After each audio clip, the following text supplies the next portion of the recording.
ஆயுர்வேதம் ஒரு பொக்கிஷம், நம் ஆயுள் நீட்டக்கும் அற்புதம். டாக்டர் ஸ்ரீவர்மாஸ். அனைவருக்கும் வணக்கம். நேற்றுக்கு டெல்லியில் நடந்த போராட்டம் இந்திய வரலாற்றில் ஒரு கருப்பு நாள் என்று தான் சொல்ல வேண்டும். இதை ஏன் இப்படி சொல்கிறோம்னா, இந்த ஒரு வீடியோவை ரொம்பவும் ஒரு ஹெவி ஹார்ட்டோடு நான் பதிவு செய்கிறேன். நேற்றுக்கு டெல்லியிலேருந்து வந்த விஷுவல்ஸ் அவ்வளோ ஹாண்டிங்காக இருக்குது.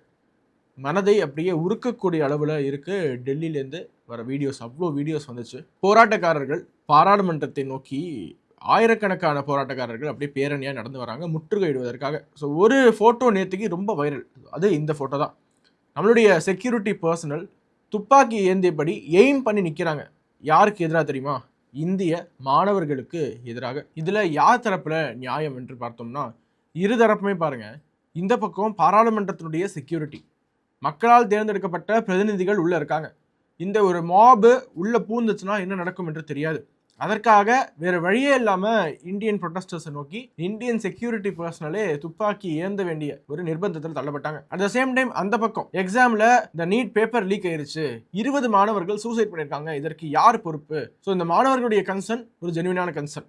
ஆனால் இந்த சிஜேபியோ அல்லது சோனம் வாங்சுக்கோ அல்லது அந்த ஒட்டுமொத்த எக்கோசிஸ்டமோ மாணவர்களுக்காக போராடவில்லை என்று எல்லாருக்குமே தெரியும். ஸோ ஒரு எஜுகேஷனல் ரிஃபார்ம் வேணும் என்பதற்காக நீங்கள் போராடலாம், பீஸ்ஃபுல்லாக போராடலாம். இந்தியாவில் உங்களுக்கு அனைத்து விதமான லிபர்ட்டி இருக்குது. ஜந்தர் மந்தரில் நீங்கள் போராடிய வரைக்கும் யாருமே இந்த கும்பலை தடியடி நடத்தியோ இல்லை டியர் கேஸ் யூஸ் பண்ணியோ கலைக்கல. போராடுவதற்கு, அமைதியான முறையில் போராடுவதற்கு அனைவருக்குமே அனுமதி அளிக்கப்பட்டது. ஆனால் இந்த மாணவர்கள் இருக்காங்கல்ல, இவங்கள்ட்ட பார்லிமெண்ட்டை நோக்கி நம்ம போய் முற்றுகையிடுவோம் என்று ஒரு கூட்டம் வந்து பிரெயின் வாஷ் பண்ணி அவங்களை நம்ப வச்சு நாடு முழுக்க தன்னெழுச்சியாக மாணவர்களை வர வச்சு பார்லிமெண்ட் கிட்ட வெறும் 100 மீட்டர் தான் இடைவெளி. அதாவது இந்த சான்சத் பவனுக்கும் இவங்களுடைய போராட்ட இந்த கும்பலுக்கும் 100 மீட்டர் இடைவேளையில் இவ்வளோ ஒரு கலவரம் நடந்திருக்கு என்றால், அதுவும் அந்த கலவரத்தில் நிறைய மாணவர்களுக்கு தலையில் அடி, காலில் அடி, உடம்பு முழுக்க அடி, செக்யூரிட்டி பர்சனல் அவர்களுக்கு அடி. நிறையா பேர் இந்த மாணவர்கள் போராட்டத்துக்குள்ள உள்ள புகுந்து, சமூக விரோதிகள் உள்ள புகுந்து கல் எடுத்து அடிக்கிறாங்க. ஸோ ஃபர்ஸ்ட் அவங்க கல் எடுத்து அடிக்கிறாங்க. இவங்க வேறு வழியே இல்லாமல் ரிட்டாலியேட் பண்ண வேண்டிய கட்டாயத்துக்கு இவங்க தள்ளப்படுறாங்க. மாணவர்கள் காவல்துறை தாக்குறாங்க, காவல்துறை மாணவர்களை தாக்குறாங்க. இப்படி மாறி மாறி இந்தியன்ஸ் வர்சஸ் இந்தியன்ஸ் இந்த நிலைமை கொண்டு போய் விட்டுருக்காங்க. பார்த்தீங்களா? இது ஒரு typical regime change play book. இது எப்படி நான் ரெஜிம் சேஞ்ச் பிளே புக்ங்கிறது நான் உங்களுக்கு சொல்கிறேன் பாருங்க. டிபிக்கலாக இந்த ரெஜிம் சேஞ்ச் ஆப்ரேஷன்ஸ் எப்படி நடக்கும் என்பதை நீங்கள் பங்களாதேஷில் பார்த்துருப்பீங்க, நேபாளில் பார்த்துருப்பீங்க. என்னது, ஏதாவது ஒரு கவர்மெண்ட் ஃபெயிலியர் எடுத்துக்கணும். அரசாங்கம் எங்கேயாவது இடத்துல ஃபெயிலியர் ஆனாங்கன்னா அதை எடுத்து மாணவர்களுக்கு ஃபண்ட் பண்ணி அல்லது சோஷியல் மீடியா கேம்பெயினிங் மூலமாக அந்த அரசாங்கத்துக்கு எதிராக ஒரு மனப்பான்மை மக்கள் மத்தியில் உருவாக்கணும். மாணவர்கள் போராட்டம் என்ற பெயரில் பெரிய ஒரு போராட்டத்தை அங்கே வந்து உண்டு செய்யணும். அதுக்கப்புறமா அந்த நாட்டினுடைய பாராளுமன்றத்தையோ அல்லது முக்கியமான அந்த தலைமைச் செயலகத்தை என்ன இருக்கோ அந்த நாட்டில் அதை முற்றுகையிட வேண்டும். அப்போ வேறு வழியே இல்லாமல் காவல்துறை அதிகாரிகள் அல்லது இராணுவ வீரர்கள் துப்பாக்கியால் சுடுவாங்க. ஒரு உயிர் போகும். அந்த உயிர் போனதுக்கு அப்புறமா அந்த ஒரு உயிர் போனதை வச்சு அங்க ரெஜிம் சேஞ்ச் நடக்கும். பெரிய புரட்சி வெடிக்கும். அந்த நாட்டில் ஆட்சியாளர்கள் அந்த நாட்டை விட்டு தலைதறிக்க ஓடுவாங்க. அதை தான் நம்ம பங்களாதேஷில் பார்த்தோம். அதே தான் நேபாளிலையும் பார்த்தோம். ஜென்சி போராட்டம், மாணவர்கள் போராட்டம் என்று அந்த நேபாளோட பிரைம் மினிஸ்டர் நாட்டை விட்டே ஓடினாரு. ஷேக் ஹசீனா பங்களாதேஷை விட்டு ஓடினாங்க. அதுக்கப்புறம் என்ன நடந்தது? பங்களாதேஷில் உணவு தட்டுப்பாடு, மின்சார தட்டுப்பாடு, இன்ஃப்ளேஷன். பங்களாதேஷே ஒட்டுமொத்தமாக இந்த மாப் வைலன்ஸுக்கு ஆளானுச்சு. எங்க பார்த்தாலும் வன்முறை, வன்முறை, வன்முறை, மாப் லிஞ்சிங், அடிச்சு கொள்றாங்க, சட்ட ஒழுங்கு சீர்கேடு, டோட்டல் கொலாப்ஸ். நேபாளில் ஜிடிபி growth ரேட் பாதியாக விழுந்துச்சு. நேபாளில் வளர்ச்சி இல்லாத அளவுக்கு போயிருச்சு. புதிதாக தேர்ந்தெடுக்கப்பட்ட பிரதமர் கிட்ட ரிசைன் பண்ண சொல்லி அந்த நாட்டு இளைஞர்கள் கேட்டுக்கிட்டு இருக்காங்க. ஆனால் நேற்று அதிர்ஷ்டவசமாக ஒரு புல்லட் கூட ஃபயர் பண்ணப்படவில்லை. சப்போஸ் ஒரு புல்லட் நேற்றுக்கு ஃபயர் இருந்தா கூட, ஏன்னா பார்லிமெண்ட் கிட்ட வந்துட்டாங்க, கேட்ஸ் கிட்ட வந்துட்டாங்க, இன்னும் கொஞ்சம் விட்டா பார்லிமெண்ட்குள்ள. அப்போ வேறு வழியே இல்லாமல் செக்யூரிட்டி பர்சனல் ஷூட் பண்ண வேண்டிய கட்டாயத்தை தள்ளப்படுவாங்க. அப்படி ஷூட் மட்டும் பண்ணியிருந்தா நேற்று இந்தியாவில் ரெஜிம் சேஞ்ச் நடந்து முடிஞ்சிருக்கும். நேபாளில் பார்த்தது, பங்களாதேஷில் பார்த்தது இந்தியாவில் நடந்திருக்கும். இந்த போராட்டத்தை ஆரம்பத்திலேருந்து ரொம்ப க்ளோஸாக மானிட்டர் பண்ணி அதை பற்றி ஸ்டடி பண்ணி சோஷியல் மீடியாவில் எப்படி எங்குறாங்க என்று தெரிந்து கொண்ட அடிப்படையில் நான் சொல்கிறேன், ரொம்ப ஆர்கானிக்காக க்ரௌடை வர வச்சிருக்காங்க. இதற்கு காரணம் சோஷியல் மீடியாவை அப்படி ஒரு டூலாக யூஸ் பண்ணியிருக்காங்க. ஒரு நியாயமான டிமாண்ட்.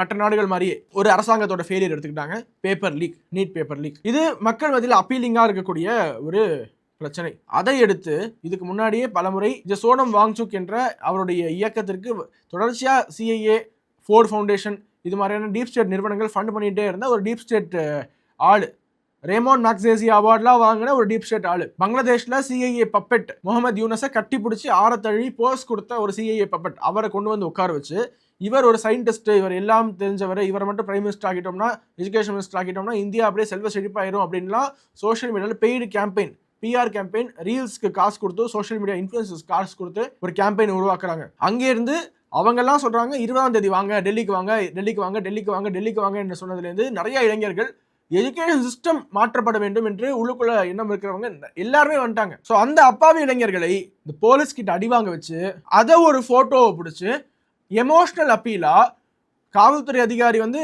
லத்தியை ஓங்குறாரு. ஒரு சின்ன குழந்தை வந்து புக் எடுத்து காட்டுது. அப்போ இது காமன் பீப்புள் வர்சஸ் த டிக்டேட்டர் ஸ்டேட். எங்கெல்லாம் இந்த சிஐஏ ஆட்சி மாற்றத்தை நிகழ்த்திருக்காங்களோ அங்கே எல்லா இடத்துலையுமே அந்த ஆட்சியாளரை டிக்டேட்டர் டிக்டேட்டர் டிக்டேட்டர் என்று டேர்ம் பண்ணுவது அவங்களுக்கு ரொம்ப எளிதாக போய்விடும். ஒரு ஆட்சியாளரை டிக்டேட்டர் என்று அறிவிச்சிட்டா அதை மக்கள் மத்தியில் விதைச்சிட்டா என்ன ஆகும்னா த அத்தாரிட்டேரியன் ஸ்டேட், டெமோக்ரஸி இல்லை, வாங்க புரட்சி வெடிச்சு இந்த டெமோக்ரஸி நம்ம மீட்போம் என்று ஒரு புரட்சி வெடிக்கும். ஸோ நேற்று முதல் Modi dictator, Modi dictator, Modi dictator. இந்தியாவில் வந்து டெமோக்ரஸி செத்து போயிருச்சு. நிறைய இன்ஸ்டா போஸ்ட்லாம் பார்த்தேன். நான் முதல் நாள் வந்து இந்தியாவில் தூங்கினேன், எந்திரிச்சு பார்க்கும்போது நார்த் கொரியாவில் எந்திரிச்சிருக்கேன், டெமோக்ரஸியே இல்லை இப்படி நிறைய போஸ்ட். இதுக்கு முன்னாடி எத்தனையோ முறை டெல்லியில் கலவரம் செய்து ரெஜியூம் சேஞ்ச் பண்ணிடலாம் நிறைய முறை நடந்திருக்கு. இங்கே எல்லாருக்குமே ஞாபகம் இருக்கும், செங்கோட்டையில் நம்மளுடைய இந்திய கொடி இறக்கப்பட்டு காலிஸ்தானி ஃபிளாக் ஏற்றப்பட்டது. ஸோ கால்ட் ஃபார்மர்ஸ், விவசாயிகள் என்ற போர்வையில். அதுக்கப்புறம் சிஏஏ கலவரம். இப்போ ரீசெண்டாக கூட தாஹிர் ஹுசேன் என்ற Aam Aadmi councillor Indian intelligence officer Ankit Sharma என்பவரை மர்டர் செய்ததுக்காக குற்றம் நிரூபிக்கப்பட்டது இல்லையா? அந்த 2020 டெல்லி கலவரம், regime change operation. Farmers protest, regime change operation. நிறைய நாடு முழுக்க போராட்டங்கள். அதுவும் இதெல்லாம் எதற்காக நம்ம வந்து செயற்கையான போராட்டங்கள், எதுவுமே இயற்கையா இல்லையா என்று கேட்டால் ஒரே ஒரு சின்ன எக்ஸாம்பிள் கொடுக்குறேன் பாருங்க. எதற்காக யூஎஸோட எம்பசி, அமெரிக்கன் எம்பசி போராடிட்டு இருக்கக்கூடிய விவசாயிகளுக்கு டீ பார்ட்டி கொடுக்குறாங்க அவங்க எம்பசியில். நம்ம என்னைக்காவது இந்தியன் எம்பசி, அமெரிக்காவில் இருக்கக்கூடிய இந்தியன் எம்பசி அங்கே நடக்கிற ஏதாவது ஒரு ப்ரொடெஸ்டருக்கு கூப்பிட்டு விருந்து வச்சிருக்கோமா? கிடையாது. we don't indulge in another nation's internal affairs. ஆனால் அவங்க அப்படி கிடையாது. இதுதான் ரெஜியூம் சேஞ்ச் ஆப்ரேஷன். அவங்களுக்கு ஃபண்ட் பண்ணி அவங்களுக்கு தேவையான வசதிகள்லாம் செஞ்சு கொடுத்து அவர்களுக்கு ஆதரவான ஒரு அரசு, ஒரு ஸ்ட்ராங்கான ஒரு கவர்மெண்ட் மத்தியில் இருக்கக்கூடாது என்பதற்காக மிகப்பெரிய ஒரு சதி. ஆனால் the sad part is that இதற்கு பல இந்தியர்கள் பலியாகிறாங்க. சோஷியல் மீடியாவில் we are at war, info war. நாளுக்கு நாள் டெமோக்ரஸி முடிஞ்சிருச்சு, இந்தியாவில் முடிஞ்சிருச்சுன்ட்டு கான்டென்ட் பார்த்தீங்கன்னா அதை புதுசாக பார்க்கக்கூடிய ஒரு யங்ஸ்டருக்கு ஆமாம்ல இந்தியாவில் டெமோக்ரஸி இல்லைல்ல, இதுக்கு பிரிட்டிஷ் ஆட்சியே பரவாயில்ல என்று தோன்ற அளவிற்கு அவ்வளோ கண்டென்ட்டுங்க. இந்த இன்ஃபோ வாரை நம்ம எதிர்கொள்ளாவிட்டால் நேபாள் நடந்த மாதிரி, பங்களாதேஷ் நடந்த மாதிரி இந்தியா நடக்காது என்று சொல்வதற்கு ஒரு கேரண்டியுமே கிடையாது. The amount of brain washed youth, இந்த அளவுக்கு ஒரு பிரெயின் வாஷ்டு யூத் இருக்கிற வரைக்கும் எப்படிங்க வந்து இந்தியாவில் ஒன்றுமே நடக்காது என்று ஒரு மெத்தன போக்கில் இருப்பது? நேற்றுக்கு இந்த மோடி அரசாங்கத்திற்கும் சரி ஒரு டெலிகேட்டான சிச்சுவேஷன். பார்லிமெண்ட்குள்ள இந்த ப்ரொடெஸ்டர்ஸை விடவும் முடியாது, தடுக்காமல் இருக்கவும் முடியாது. ரொம்ப ஒரு டெலிகேட்டான பொசிஷனில் மத்திய அரசாங்கம் நேற்றுக்கு இருந்திருக்கு. ஆனாலும் ஓரளவுக்கு சுமூகமாக தான் ஹேண்டில் பண்ணியிருக்காங்க. பெரிய டேமேஜ் இல்லாத அளவுக்கு மேக்ஸிமம் டேமேஜ் கண்ட்ரோல் பண்ணி அவங்க இந்த போராட்டத்தை தடுத்து நிறுத்திருக்காங்க. பட் ஆனால் இன்னுமே இந்த போராட்டம் தொடர்கிறது. திரும்பி நான் உண்ணாவிரதம் இருக்க போறேன்னு ஆரம்பிச்சிருக்காங்க. திரும்பி ஜந்தர் மந்தர்ல போய் உட்காந்துருக்காங்க. திரும்பி நாளைக்கு பார்லிமெண்ட் நோக்கி வருவாங்க. திரும்பி இந்த மாதிரி ஏதாவது ஒரு தடியடி நடந்தா அல்லது டியர் கேஸ் யூஸ் பண்ணா திரும்பி டெமோக்ரஸி முடிஞ்சிருச்சுன்னு கத்துவாங்க. ஆனால் இவர்களுக்கு டெமோக்ரஸி என்பது பாராளுமன்றத்தை முடக்குவது, இந்தியாவுக்கு தேவையான சட்டங்களை அல்லது இந்தியாவுடைய பிரச்சனைகளை விவாதிக்கக்கூடிய ஒரு மேடையாக இருக்கக்கூடிய அந்த பாராளுமன்றத்தை முடக்குவதன் மூலமாக இவங்க என்ன சாதிக்கிறாங்க? அதுதான் இவங்களுக்கு பின்னாடி இருக்கக்கூடிய அந்த பிளே புக். நான் சொன்னேன் இல்லையா இவ்வளவு நேரமா, அந்த பிளே புக். இவங்களுக்கு உண்மையிலேயே டெமோக்ரஸி மேல அவ்வளவு நம்பிக்கை இருந்தா என்ன பண்ணலாம்? 2029ஆம் ஆண்டு தேர்தலில் நின்று மோடியை வீழ்த்துங்க. டீலிமிட்டேஷனுக்கு அப்புறமா 800 சீட்டு ஜெயிங்களேன். டீலிமிட்டேஷன் பண்ணாட்டி 500 சீட்டு ஜெயிங்க.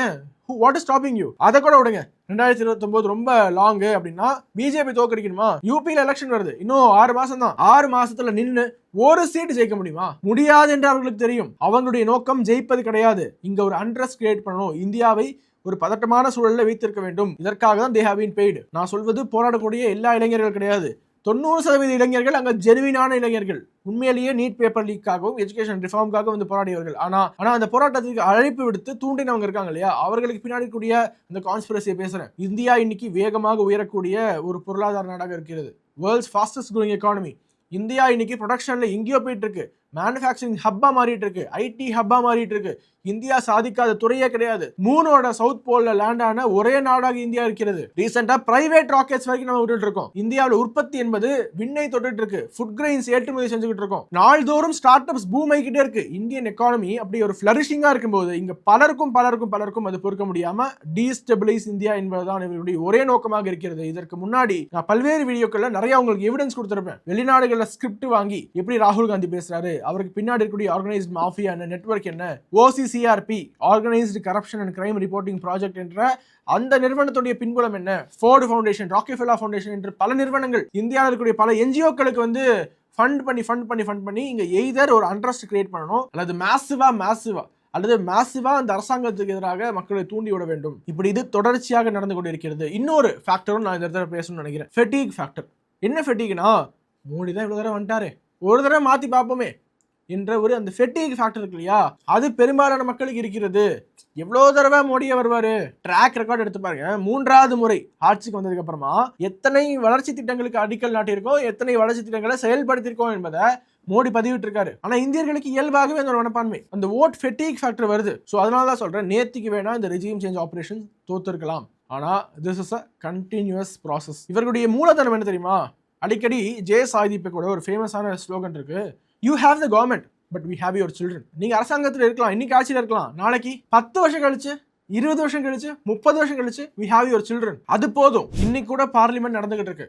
அடுத்தடுத்து FCR பில், இன்னும் நிறைய மசோதாக்கள் பார்லிமெண்ட்ல பாஸ் பண்றதுக்காக பிளான் பண்ணிட்டு இருக்காங்க. ஆனா மீண்டும் பார்லிமெண்ட் ஸ்மூத்தா ஃபங்க்ஷன் ஆகுங்கிறதுக்கு எந்த ஒரு கேரண்டியும் கிடையாது. திரும்பி இவங்க போராட்டத்தை கண்டினியூ பண்ணிட்டு இருக்காங்க. நேற்றுக்கு ஒரு நாள்ல மட்டும் அவ்வளோ பொது சொத்து நாசமாகி இருக்கு, அவ்வளோ பேர் கல் எடுத்து அடிச்சிருக்காங்க. ஒரு மிகப்பெரிய அனார்கி, கேஆஸ் கிரியேட் ஆகியிருக்கு டெல்லியில, நேஷனல் கேபிட்டல்ல. அதனால தான் சொன்னேன், நேற்றுக்கு வந்து இந்தியாவுடைய இந்த சுதந்திர இந்திய வரலாற்றிலேயே ஒரு கருப்பு நாள், யாராலும் மறக்கக்கூடாத, மறக்க முடியாத ஒரு வடுவாக அனைத்து இந்தியர்களுடைய மனதிலும் இருக்கக்கூடிய ஒரு நாள் நேற்றுக்கு டெல்லியில் நடந்த இந்த ஸ்டூடெண்ட் ப்ரொட்டஸ்ட். இந்த ஒரு மாபை பார்த்ததுக்கு அப்புறமா யாராக இருந்தாலும் மோர் தேன் எவர் இன்னைக்கு தான் மோடி வந்து இந்தியாவுடைய பிரைம் மினிஸ்டராக நமக்கு தேவை என்பது புரிய வரும். மோர் தேன் எவர். ஏன்னா இந்தியா வந்து ஒரு டெமோக்ரஸி, மாபோக்ரஸி கிடையாது. We can't heed to mob. So பதிவோட ரீதியாக ஒரே ஒரு செய்தியை மட்டும் சொல்ல விரும்புகிறேன். இந்த இன்ஃபோ வார்ல மட்டும் கொஞ்சம் கொஞ்சமாக இந்த அப்போசிஷன் பார்ட்டிஸையும் ஆன்டி இந்தியா ஃபோர்ஸஸையும் நம்ம வெளில வச்சுக்கிட்டே இருந்தோம்னா பாஜக ஆட்சிக்கு வருவது மட்டும் கிடையாது, இந்தியாவுடைய இறையாண்மை, இந்த ஒற்றுமை அனைத்தையுமே நம்ம மறந்துடலாம். இந்த டெமோக்ராட்டிக் டெபிசிட் அவங்க கிரியேட் பண்றாங்க. இந்தியா டெமோக்ரஸி இல்ல, மோடி டிக்டேட்டர்னு சொல்ல இங்க ஒரு டெமோக்ராட்டிக் டெபிசிட் உருவாகுது. This is definitely not good for the nation. உலகத்துல எந்த டிக்டேட்டருமே அவருக்கு அல்லது அவருடைய குடும்பத்திற்கு, அவங்க அம்மா உட்பட, பொது வெளியில அசிங்கமாக திட்டி அவர்களுக்கு எதிராக போராட்டம் நடத்தி மோடியோட சவக்குழியை நாங்க தோண்டுவோம் அப்படிங்கிற அளவுக்கு பேசி அதுக்கு மோடி பார்லிமெண்ட் ரிப்ளை கொடுத்தாரு. என்ன ரிப்ளை? இந்த கோடிக்கணக்கான தாய்மார்களுடைய ஆசீர்வாதம் எனக்கு இருக்கிற வரைக்கும் இந்த மோடியோட சவக்குழியை யாராலையும் தோண்ட முடியாது என்று டிப்ளமேட்டிக் ரிப்ளை கொடுத்தாரு. அப்ப கூட அவர் வந்து இந்த வயலன்ஸ் டிக்டேட்டர்னு காட்டல. உலகத்துல இந்த டிக்டேட்டர் மட்டும்தான் அவருக்கு எதிராக போராடுவதற்கு அனுமதி கொடுப்பாரு. அவருக்கு எதிராக யார் பேசினாலும், அதுவும் பிலோ த பெல்ட் போய் அடிச்சாலும் அரெஸ்ட் பண்ண மாட்டாரு. ஒரு பெரிய மாப், இவ்வளவு பெரிய மாப் வந்து பார்லிமெண்ட்டை நோக்கி வந்தா கூட அந்த மாபை சாஃப்டா தான் டீல் பண்ணுவாரு. பொது வெளியில் நீங்க மோடி படத்தை எரிச்சா கூட, பொம்மை எரிச்சா கூட உங்களை கைது பண்ண மாட்டாங்க. இப்பேற்பட்ட ஒரு டிக்டேட்டர்ஷிப் எந்த நாட்டிலையுமே இருக்காதுங்க. ஃபர்ஸ்ட் டைம் இப்படி ஒரு டிக்டேட்டர் கேள்விப்படுறோம். ஸோ ஒரே ஒரு மெசேஜ் தான், மத்திய அரசாங்கம் இந்த இன்ஃபோ வார ரொம்ப சீரியஸாக எடுத்துக்கணும், நம்மளும் ரொம்ப சீரியஸாக எடுத்துக்கணும். ஆன்டி நேஷனல் கான்டென்ட் மற்றும் ப்ராபகேண்டாவை நம்ம கவுண்டர் பண்ணணும். ஆஸ் ரெஸ்பான்சிபிள் சிட்டிசன்ஸாக கவுண்டர் பண்ணுவது நம்மளுடைய கடமையாக இருக்க வேண்டும். ஃபேக் நியூஸ் ஸ்ப்ரெட் பண்ணுறதை தடுக்க வேண்டும். அண்ட் மத்திய அரசாங்கம் செய்தோ இல்லையோ, அவங்க செய்கிற மாதிரி தெரியல, இதை சீரியஸாக எடுத்துக்கிற மாதிரி தெரியல. அதற்கான பெரிய விலையை இந்த தேசம் கொடுக்கக்கூடாது என்பதற்காக தான் இந்த ஒரு பதிவு. உங்களுடைய கருத்து எதுவாக இருந்தாலும் கீழே கமெண்ட்ஸை சொல்லுங்கள். மீண்டும் அடுத்த நிகழ்ச்சியில் சந்திக்கிறேன். வாழ்க ஜனநாயகம். வணக்கம். வந்தே மாத்திரம். உலக தமிழ் சொந்தங்களுக்கு வணக்கம். நான் ராஜவேல் நாகராஜன். பேசு தமிழா பேசு வலையொலியுடைய வளர்ச்சிக்கு நீங்களும் உறுதுணையாக இருக்கணும்னு நினச்சிங்கன்னா இந்த வீடியோடைய டிஸ்கிரிப்ஷனில் இருக்கக்கூடிய ரேசர் பே லிங்கை கிளிக் பண்ணுங்கள். அந்த லிங்க்கில் போயிட்டு உங்களுக்கு விருப்பமான தொகையை பேசு தமிழா பேசுவனுடைய வளர்ச்சிக்கு உங்களுடைய பங்களிப்பாக நீங்கள் கொடுக்கலாம். நன்றி, வணக்கம்.